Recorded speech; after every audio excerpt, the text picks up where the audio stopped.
കുട്ടമ്പുഴ പിണവൂർക്കുടി ഗിരിവർഗ ഊരിൽ തിങ്കളാഴ്ച രാത്രി കിണറ്റിൽ വീണ കുട്ടിയാനയെ രക്ഷപ്പെടുത്തി വനംവകുപ്പ് ഉദ്യോഗസ്ഥരും നാട്ടുകാരും. തിങ്കളാഴ്ച രാത്രി 8:30ഓടെയാണ് സംഭവം. 3 വയസ്സ് പ്രായമുള്ള കുട്ടിയാന കൊടകപ്പാല ക്ഷേത്രത്തിന് സമീപമുള്ള നിർമ്മല രാജിന്റെ റബ്ബർ തോട്ടത്തിലെ കിണറ്റിലാണ് വീണത്.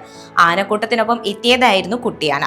നാട്ടുകാർ വിവരമറിയിച്ചതിനെ തുടർന്ന് Valara section forest officer CK Ajayan, EJ Joseph എന്നിവരുടെ നേതൃത്വത്തിൽ കോതമംഗലം ഫയർഫോഴ്സ് സ്ഥലത്തെത്തി രക്ഷാപ്രവർത്തനം ആരംഭിച്ചിരുന്നു. മണിക്കൂറുകൾ നീണ്ടുനിന്ന ശ്രമത്തിനൊടുവിൽ രാത്രി 11 മണിയോടെയാണ് ആനക്കുട്ടി കരയ്ക്ക് കയറിയത്. തുമ്പിക്കൈ ഉയർത്തിപ്പിടിച്ച ആനക്കുട്ടി കിണറിന്റെ ഒരു ഭാഗം ചവിട്ടിയിടിച്ചിരുന്നു. കമ്പി ഉപയോഗിച്ച് ഫയർഫോഴ്സ് ബാക്കി ഭാഗം കൂടി ഇടിച്ചു. വടവും ഇട്ടുകൊടുത്തു.